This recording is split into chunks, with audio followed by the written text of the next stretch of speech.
Rajput news کے ساتھ میں ہوں شہنیل ایاز۔ خبر شامل کریں گے گجرانوالہ ڈپٹی کمشنر محمد سہیل خواجہ کا خدمت اپنی دہلیز پر پروگرام کے تحت کلین اینڈ گرین پاکستان شجرکاری مہم کے حوالے سے ریسکیو 1122 گجرانوالہ کے دفتر کا دورہ۔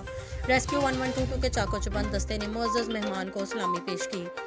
اے D C revenue Ali Akbar Bhinder, C E O G W M C Atiq ur Rehman, chairman P H A S A Hamid, P T I کے ٹکٹ ہولڈر چودھری محمد صدیق مہر، صدر انجمن تاجران بابر کھرانہ، تاجر برادری، سول سوسائٹی اور ریسکیو 1122 کے اہلکاروں، محکمہ جنگلات اور دیگر محکموں کے افسران کی شرکت۔ ڈسٹرکٹ ایمرجنسی آفیسر میاں رفت ضیاء نے ڈپٹی کمشنر کو ریسکیو 1122 سروس کے بارے میں بریف کیا۔ محمد سہیل خواجہ نے اسٹاف کو ٹرن آؤٹ ایمرجنسی وہیکلز اور ریسکیو آلات کی ورکنگ اور کنٹرول روم میں ایمرجنسی کالز کا ریکارڈ اور ٹریکٹر سسٹم کا معائنہ کیا اور اس پر مکمل اطمینان کا اظہار کیا۔ بعد ازاں ڈپٹی کمشنر گجرانوالہ نے کرونا وائرس کی وبا کے دوران بہتر انداز میں کام کرنے اور ہنگامی حالات سے نبردار آزما ہونے کے لیے ریسکیو 1122 کے اہلکاروں کے پیشہ ورانہ مہارت کو سہارا اور خراج تحسین پیش کیا۔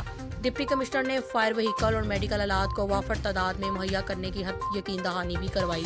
ڈپٹی کمشنر نے ریسکیو 1122 گجرانوالہ کی کارکردگی اور آسان طریقے سے کام سر انجام دینے پر ڈسٹرکٹ ایمرجنسی آفیسر میاں رفت ضیاء اور تمام اسٹاف کی کارکردگی پر مکمل اطمینان کا اظہار کیا۔ اس موقع پر ڈپٹی کمشنر نے کہا کہ ریسکیو 1122 کو مزید وسائل فراہم کیے جائیں گے، جو آلات درکار ہیں انہیں تحریری طور پر آگاہ کیا جائے گا۔ اس سلسلے میں مخیر حضرات سے تعاون بھی حاصل کیا جائے گا تاکہ ناگہانی آفت اور ہنگامی صورتحال سے بہتر طور پر قیمتی انسانی جانوں اور املاک کا تحفظ ممکن بنایا جا سکے۔ مزید خبروں کے لیے دیکھتے رہیں راجپوت نیوز۔